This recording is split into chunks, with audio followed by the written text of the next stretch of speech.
Yeah, okay. So my last video just kind of dropped you guys into the middle of an already existing project, was partially done, and I was pointing at broken things that you couldn't see were broken because I had sort of fixed them up and this and that. So this video, I'm going to go back and show some images that I took. Not so much video, I just got a GoPro. But prior to getting my GoPro, I took pictures.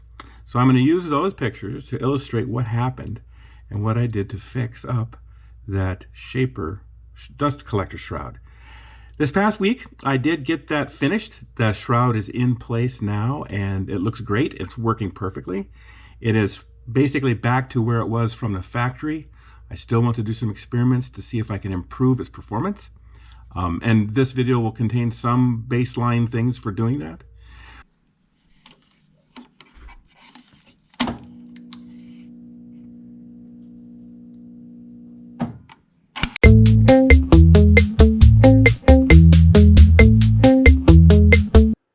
Okay, this is a photo of the original shroud as I took it out of the machine. You can see it says two pieces of styrene that have been molded from the top and the bottom, glued together with something.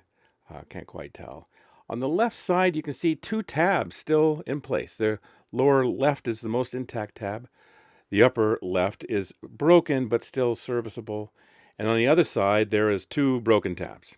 And this is the problem. When it's attached and sitting underneath the top of the saw, it flops around due to vibration. I have no idea how this got broken. It's not like this is under stress. There's nothing pushes on it. It just sits there.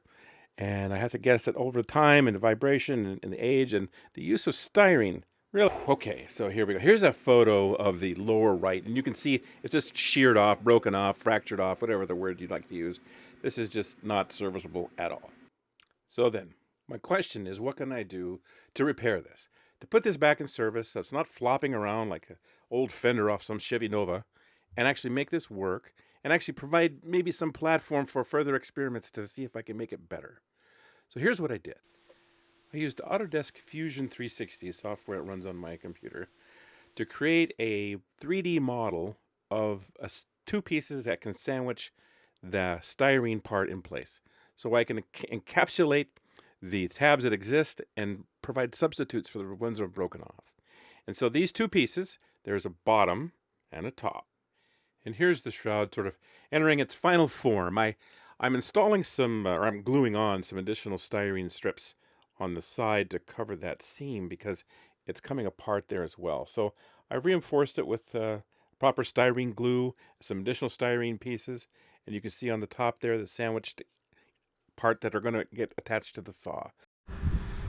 So I want to show you guys something. This is the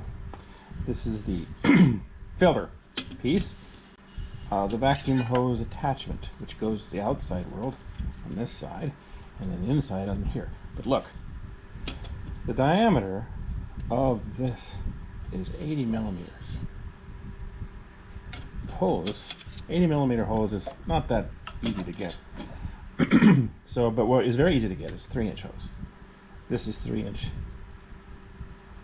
inside diameter PVC hose. Now, how am I going to get this 3-inch, which is slightly less than 80 millimeters, onto this?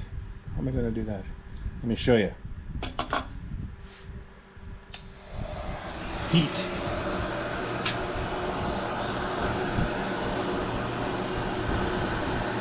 I'm going to heat up this portion. If you watch, you can actually kind of see the uncoiling of this as it heats up.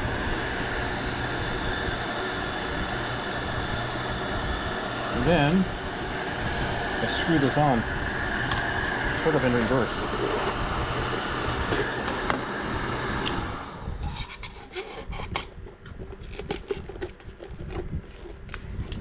Hold this on with my finger.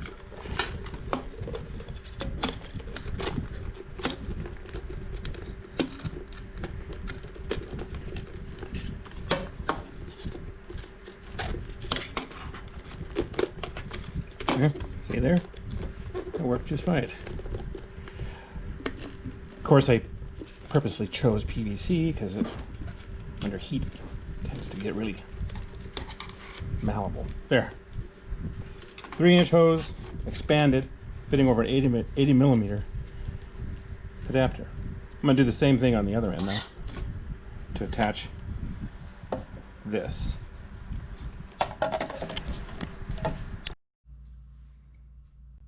So like I said, this past week I got this all back in place. This is all mounted now. It's very, very sturdy. It went in perfectly. The plastic portion, the styrene portion is very solid in place now.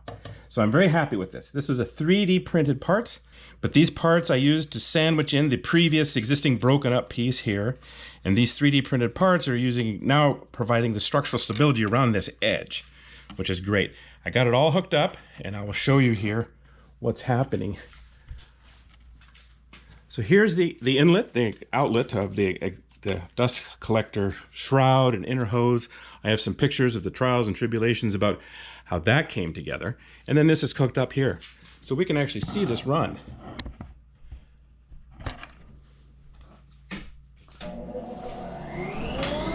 That's my dust collector, and I can put my hand in here, and sure enough, there's plenty of draw here. Unfortunately, this whole area and this big hole weakens that draw, so we'll get back to that later. I don't even know if you could hear me over the noise of that thing. But when I was working on this and I got it all together, I was very happy. And I'm going to put the saw back together here. Put all the pieces back together because I wanted to use the saw portion. And here's what happened.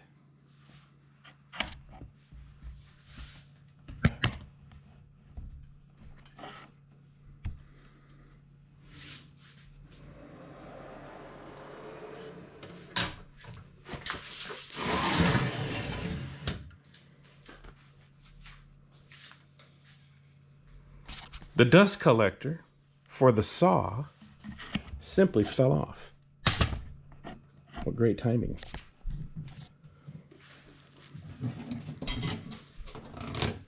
It fell off.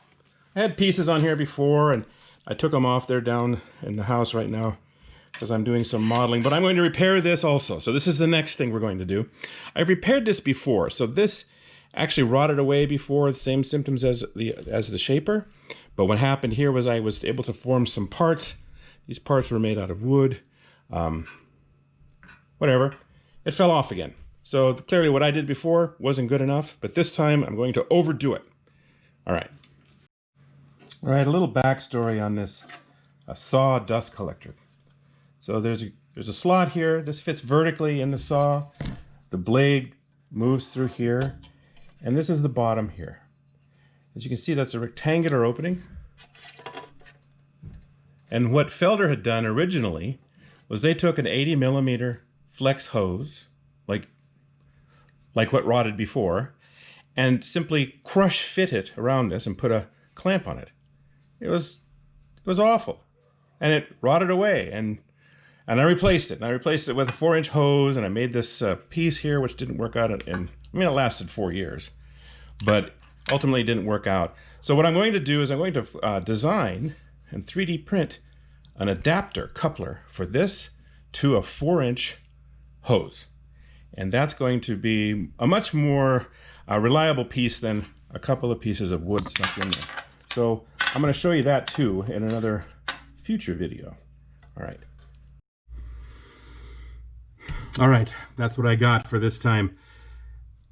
I have to figure out ways to incorporate more of the video into what I do. It's one thing, and I'm very used to doing this, is to work on the shop fast as I go. I do stuff, I try stuff, I back up, I restart, and so forth. And all of this really isn't very conducive to recording with video. You kind of want to see a linear process.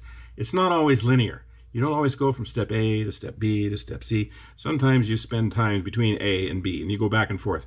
And I have to figure out how to do this. Plus, I need to get better at setting up my camera so that you can see what's going on and all of that stuff. So bear with me while I practice at this. I'll try and get better at this. Feedback is very much appreciated. I'm reading as much as I can about what other people are doing and how they do it. I'm using a Hero 8 GoPro. I use my iPhone as a camera, sometimes as video also. I use DaVinci Resolve as my mix down or my video production parts. All of these things take a lot more time than running a saw in the shop. So again, comments are helpful. Thanks. Subscribe.